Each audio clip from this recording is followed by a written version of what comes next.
From breakthrough strategies to game-changing innovations and cultural shifts, you'll discover the lessons that drive real impact, and we'll dive into the moments that changed everything. Welcome to The Missing Piece with April Reed. Today on The Missing Piece, I have the honor of speaking with someone whose work is transforming lives at one of the most respected institutions in the world.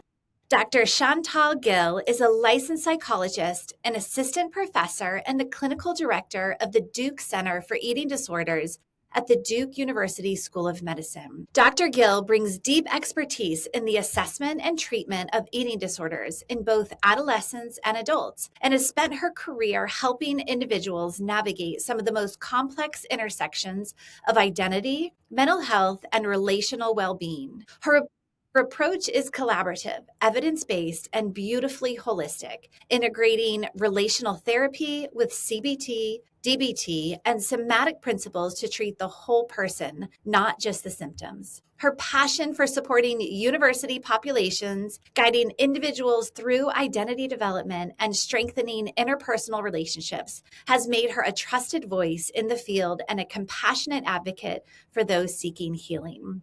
I'm truly honored to welcome Dr. Chantal Gill. Thanks for being here. I'm so happy to have you. Thank you so much for having me as well. That was so kind. Well, it's amazing. And I can't wait to just dive in and really begin to understand why you do what you do and how you got started and your career. So to kick us off, just introduce yourself, who you are, what you do. I know I read the intro, but what you do and how you even got to where you are today. Yeah, absolutely. It was a great intro. So I'll be a little repetitive. So I am an assistant professor within the Duke University School of Medicine. I'm a licensed psychologist. I am the clinical director as well at the Duke Center for Eating Disorders, where I do a lot of the triaging of patients, making sure they have referrals, making sure that they're assigned to a therapist, and also just making sure that people feel supported in the community when we have a wait list. I also have my own caseload there and supervise a lot of students that are in their last year of their doctoral program. So I do a lot of teaching. And my other hat that I wear at Duke, it's a very common experience to do multiple roles. I am a staff psychologist within Duke's counseling center. So I see a lot of college students there as well. And it's a lot of fun. I wear so many different hats that I'm hopping around to different buildings each day, and I feel like each day is kind of exciting, and I'm not really ever bored. And in terms of how I got here, I know that's always the big question. It's I wish I could have shared this with myself even as a college student. I think my interest in this field really started a little bit before college, but my interest really expanded in college.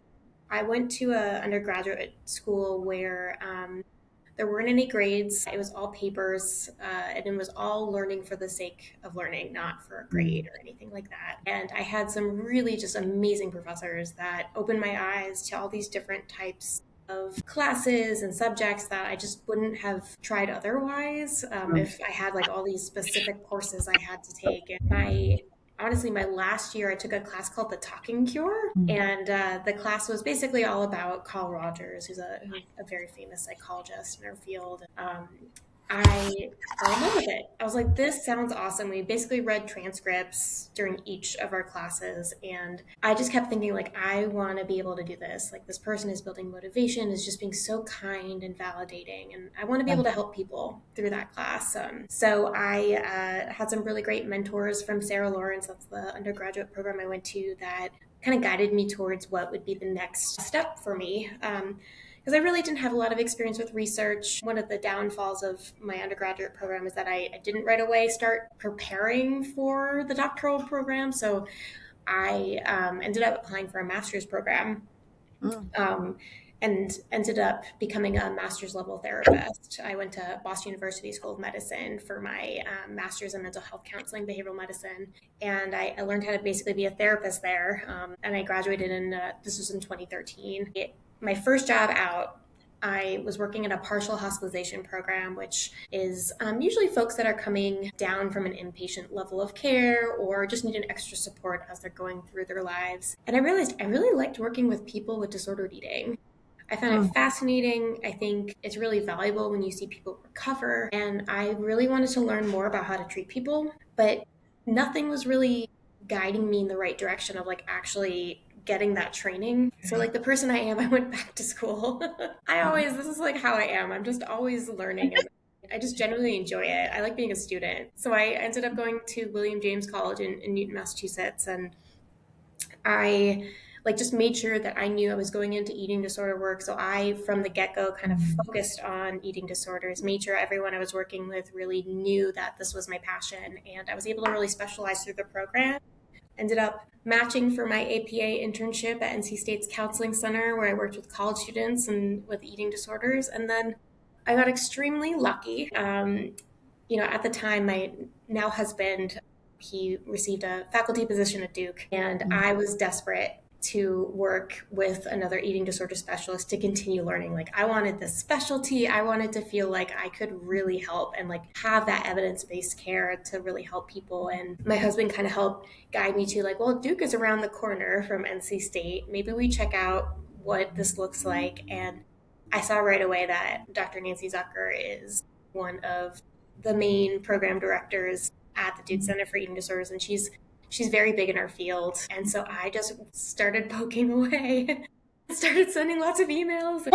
That's the way you got to do it sometimes. And she accepted me, which I'm so honored that she allowed me to like learn under her for 2 years as a postdoc, and then kind of worked my way up. And now I work with her weekly, and it's been phenomenal. That is awesome. There's so many things to call out there. I love the fact, well, one, what you just said, it made me giggle, is that persistence. It's like, here's an opportunity, here's someone I admire, and I'm going to chase it down. So I think that says a lot. And then the other thing is like, just that always, like I have a saying where I say ABL, always be learning. Every day there is something to learn. Especially if you're passionate about it, like just chase that down and pursue it with all your heart, because doors, I do believe, just open. Like I'm not surprised that you're now working alongside and, you can't even say under like Dr. Zucker and just all the things, because it's like those doors open. When you're passionate about what you do, you learn and then you apply yourself. So that's really, really exciting. When did you decide to start being a professor as well? Because it's one thing to see patients, it's another thing to be teaching. Yeah, I never pictured myself to be in a faculty position anywhere. It was not even a thought in my mind.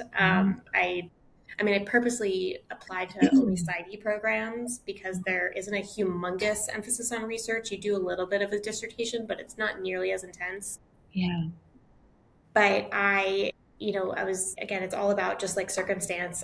North Carolina, where we are, kind of looking at what's available, and also, talking to the right people and wanting to learn more. It just so happened that it kind of led me into this role of a faculty position. And I don't specifically teach like a course, but my teaching role is really with supervision.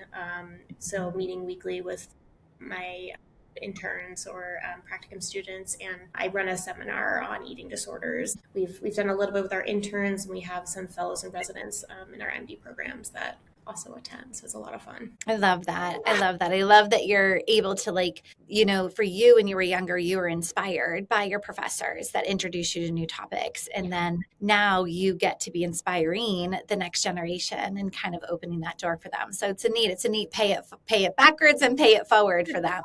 So that's really awesome. It's very inspiring. So, you treat the whole person from, it's not just a patient that walks in your door. Like you are genuinely with them and there to help them. Can you talk a little bit more about the ways of which you offer therapy and treatment and holistic? So if somebody's listening, and they're like, okay, what do I do? Where do I get started? Or maybe there's this silent struggle that they're going through. Tell us about all the different ways that is treatment out there, and it's not just a one size fits all approach. Yeah, I think you actually really hit the nail on the head, because there really isn't one treatment for everyone. We do actually have to tailor treatment, and that's what's unique about our clinic in particular. Mm-hmm. Everyone on our team really sees each individual that we see as a whole person, and not just as, okay, this is a symptomology, this is what we're going to target and go from there.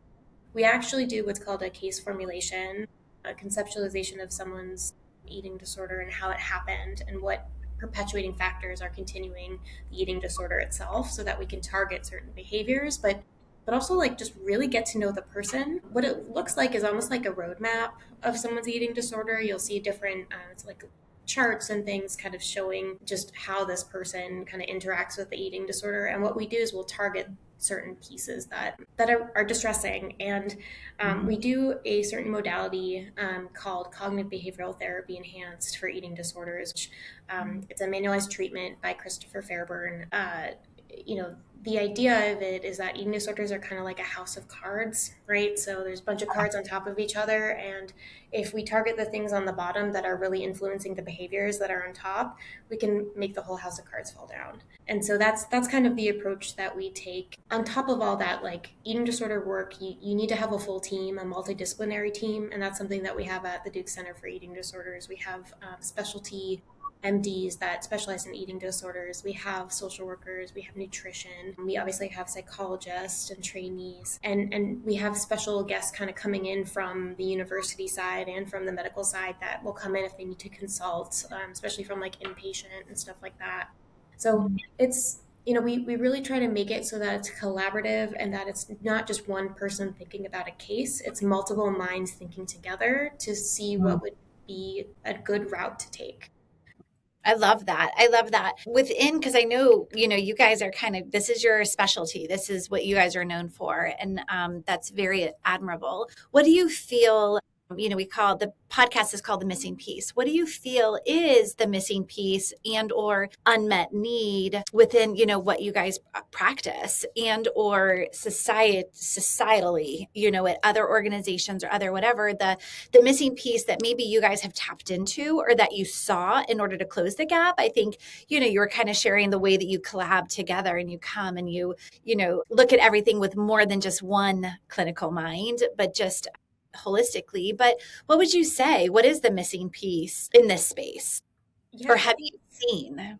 Yeah, I think, it's a few things like, and again, no team is ever perfect. Anytime you get people together, there are of course going to be different opinions. And I think it's important to hear people's feedback and be open to change and feedback without defensiveness, really being able to listen to another person, provide their idea and be open to listening to it. Really working as a team. I can't state that enough. I think one thing that's been really helpful for me over my journey is just like learning how to trust people around me and really knowing that I can lean on them too if I need extra help as I'm working with people. And I think like just really feeling like a team is the missing piece to eating disorder work.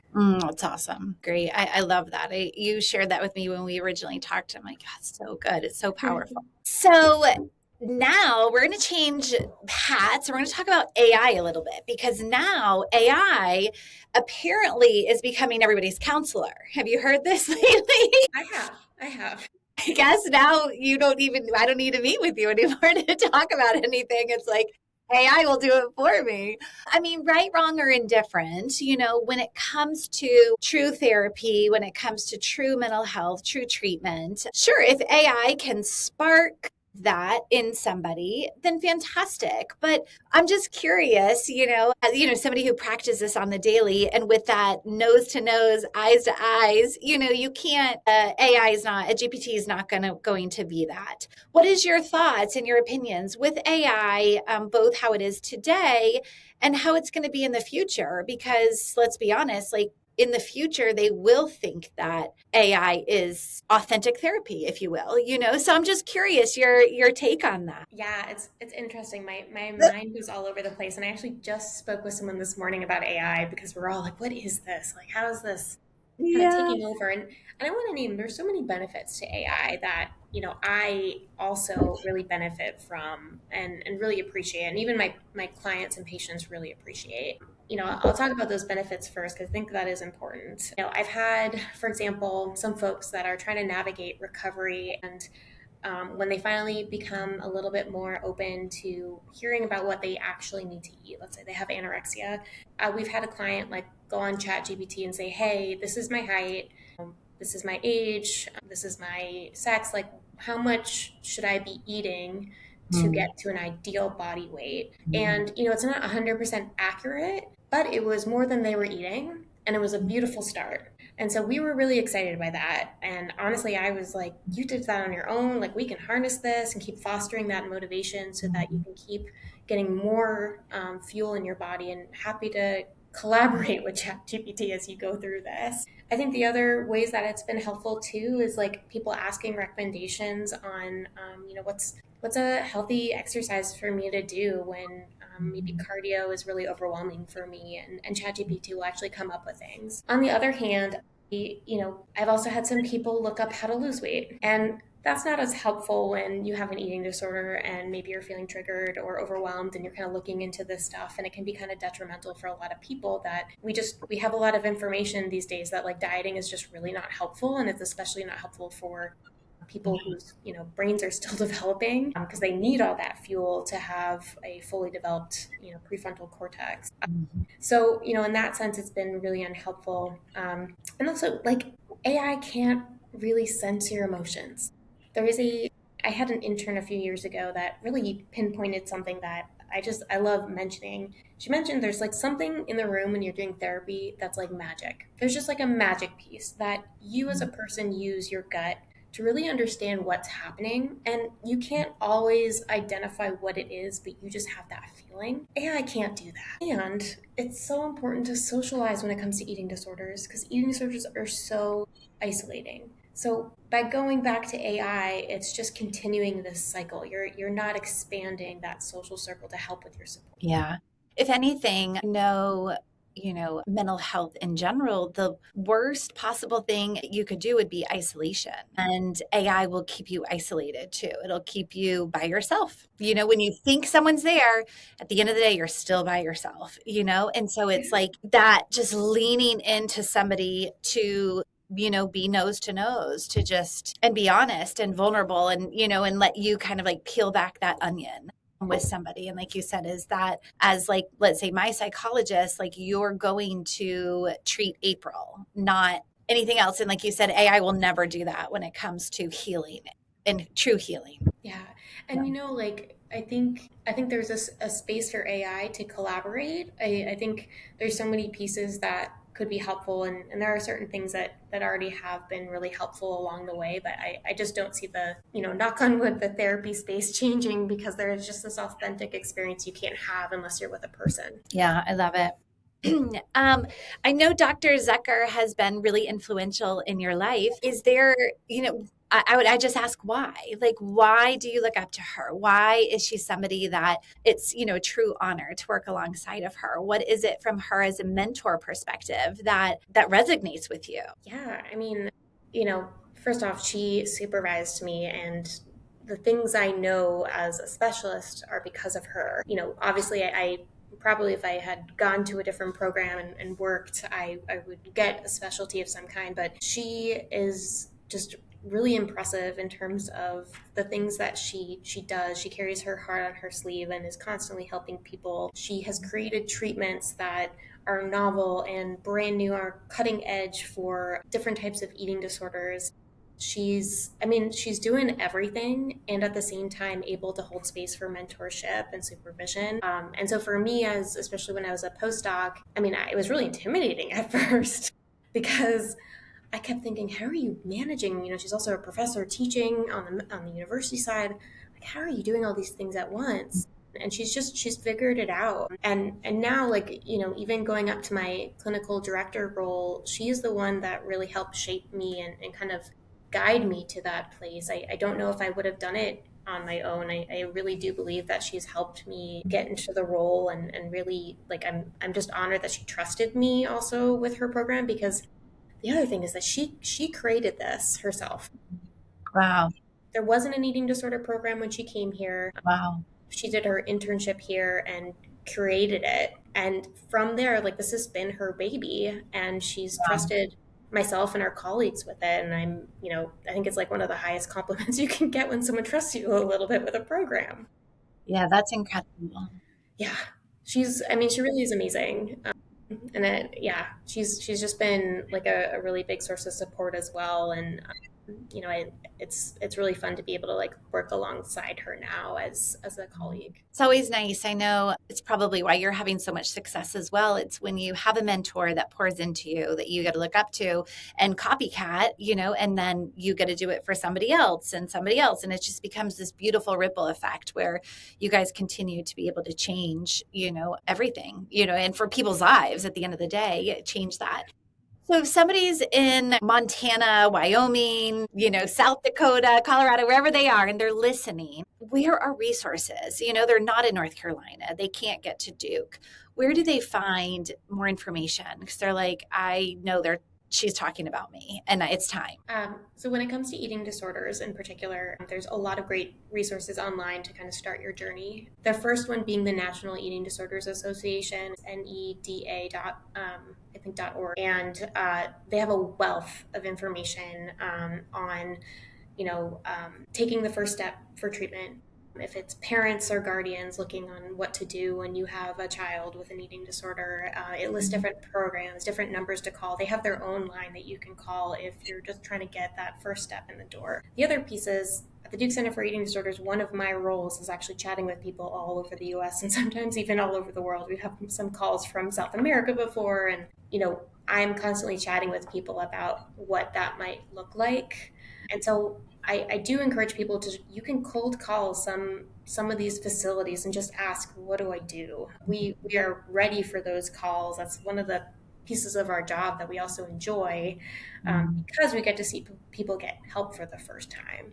There's just a lot out there, but I really do love NEDA and of course, Duke Center for Eating Disorders and UNC and all these big places that are wonderful. Yeah, that's awesome. Well, thank you. That's really helpful because I really didn't know. I'm like, well, if people aren't can't get to you or can't get to Duke, where do they go for help? So on the clinical side, or even the practicing side, it's so fun seeing the patient, but then you have the documentation piece and the IT piece and, the not so fun where you then have to, write notes or learn this new application or this new technology is in, or they did an upgrade. And, now you have all the administrative side of your job. How do you handle, how do you wear all the hats and how do you handle all the changes that happens when it comes to IT, or you show up on a Monday and the system got, changed, or how do you do it all? You have to be really flexible. I think one thing I have learned through working in a university is that like flexibility is key. Just knowing that you might get thrown and it will be okay. Everyone manages and you're all in the same boat. So it's not like it's just you. And ultimately, I think with like a lot of the technology and even notes and things like that, the changes are really to help us. For example, we just got maybe a year, maybe more, for psychiatry, we got a bridge, which is basically AI. It listens to what we're saying in our sessions and then creates a note. It is awesome. Like it's not always accurate, but what I appreciate is it creates almost like a skeleton for me to look at and edit. And I don't have to put as much effort into writing things down as I'm talking to a patient, or, it takes away my attention for a little bit to write down things. And now I get to be 100% present. So I'm okay with the advances. I'll take them. That's amazing. I didn't know that, the ambient listening or whatever, but I know that I do that for my meetings so that I can fully present for my meetings. And then it knows how afterwards to structure it and the takeaways, the to-dos, the call outs. And then sometimes I'll even use it as collaboration, from there. So that's when you have an app or an AI or a tool, I love and appreciate that you see that it really is there to benefit. And if you just take the time to learn how to use it, it really is meant to help expedite or make things more efficient. It's just always be learning, be open to learning all the time and flexible. Yeah, and flexible. Absolutely. And I think too, like just the last bit with these apps in particular, like it is meant to save time. And of course it's not going to be perfect. And I think that's the piece. You just have to accept that you're not going for perfection here. You're just having it save your time so that you can be even more thoughtful about your patient. Right, exactly. Do you have some, as we round out our 30 minutes, do you have some core values that you live by that just kind of, that you've carried with you all these these years, or just in the way that you see your patients? Is there like, or a core value that, just defines who you are? Yeah, I love that question. We're really big on values in our clinic, so I'm excited to hear it. I think, one of my biggest values is passion, and I really am passionate about what I do. It really drives me to do what I do, and I wouldn't be here if I wasn't passionate about this field. I feel like it drives me in terms of like forming relationships with others, and then I feel that it really comes out of me as I'm meeting people that, especially as I teach, that this is something I actually really enjoy and I'm passionate about. And I feel for me, it's kind of how I got to where I was, because I think people can feel it. I love that. So one of mine has always been passion too, like always. Because I just want to be passionate about something. And if I'm not, then going and finding and unlocking like exactly what it is. So I love that. And when you do find it and you are passionate about it, it's like everything's like fun. And not that it has to be fun, but it's exciting. It like fuels you. And it doesn't feel like work or anything else. You're like, oh, I love what I do. 100%. And it also needs to be there too for like those hard times, right? Like where maybe you have a particularly difficult or challenging case, and that passion is there to help kind of lead you so that when you're having those challenging times, you're still reminded this is what you love, right? And it's going to keep you going. You're not going to get burnt out. Okay, I think maybe final question. I always say that, and then I'm like, I have a couple more. You, Dr. Gill, had unlimited resources and you could build anything, know anything you want. What would you do? What would it look like if you could do anything and build anything and had, what would that be for you? Gosh, I think, I'll go with what probably Nancy would want as well, which is, more resources, honestly, for eating disorders in general, and more professionals willing to work with folks with disordered eating. I've found that a lot of psychologists and therapists get intimidated by the work that we do, and there's reason for it. Eating disorders are deadly, and there's a lot of work that needs to be done as you're working with a person, like making sure that they have a MD that's working with them, and a lot of different pieces kind of coming together. But it's, as long as you have the collaboration, it doesn't feel as scary because you have all these other people supporting you, and you're supporting them, and actually once you have an understanding of how to do the work, it's not as hard as it seems. And of course, there's varying degrees of the work that you're going to need to do, but it's not as complicated as it can be. So I think, it would be amazing to have more providers to work with. I think if there was like, if we could expand our center and have an inpatient unit, because we actually don't have one at Duke, it would be amazing to have one in particular in North Carolina, since, the only real inpatient unit that takes federal insurance, for example, is UNC. So it's really challenging for a lot of those folks that have federal insurance to find a higher level of care, and they're having to spend money out of pocket. So I think that would be another big resource that would be amazing. And I think lastly, we need scholarships for eating disorders. Eating disorder treatment is extremely expensive. It's not like people are staying for, a week or even a few days. Like some of these residential stays are months at a time, and parents and providers and patients are paying everything, giving them all their money for this treatment that's so important. But people should be able to get this treatment without having to pay everything and lose all their money. Yeah, I love that. I love that. So just more awareness, more collaboration, more awareness, more support. That's amazing and super powerful. I didn't tell you this, but my sister went through an eating disorder with her child when he was, I want to say maybe 3 or 4 years old, just the refusal to eat. And she had to move. I think she went, I couldn't remember exactly, but she went somewhere in Baltimore, I think it was, or in Maryland, and lived at the Ronald McDonald House. And to your point, she lived there for months at a time. And so, you think, oh, let me just go see my counselor for this 1 hour. And that's not at all, how impactful and powerful the treatment is. It can take months. It can take, and thriving. He's in college. He's a sophomore in college now. He's, healthy and happy. But I remember those painful days when he was just little. And, as a mama's heart, it's like, I just want my child to eat something. It was very, very powerful and tough time. Yeah, and it's so hard too when they're little because they're not understanding it as much, and it could have been like a really aversive experience they had with food that just kind of generalized to everything, and they stopped Mhm. eating. And I actually just gave a talk this morning on what we call avoidant restrictive food intake disorder, which sounds kind of similar. And it's a lot of little ones with that kind of concern, and it's like it's heartbreaking for parents, right? Like Right. all you're basically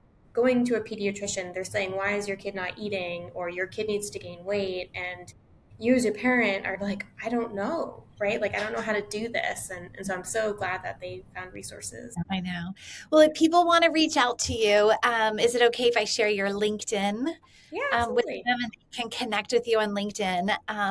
I absolutely love just how Duke is leading the charge and, disruptive in this space. It's really powerful. And it's been an honor to have you on the show and to speak to something that more people need awareness of. And so, where you guys can raise awareness and do all the things. You're amazing too. I know you love Dr. Zucker, but you are equally as amazing. And thank you for, being you and taking the journey and taking the time to be with us.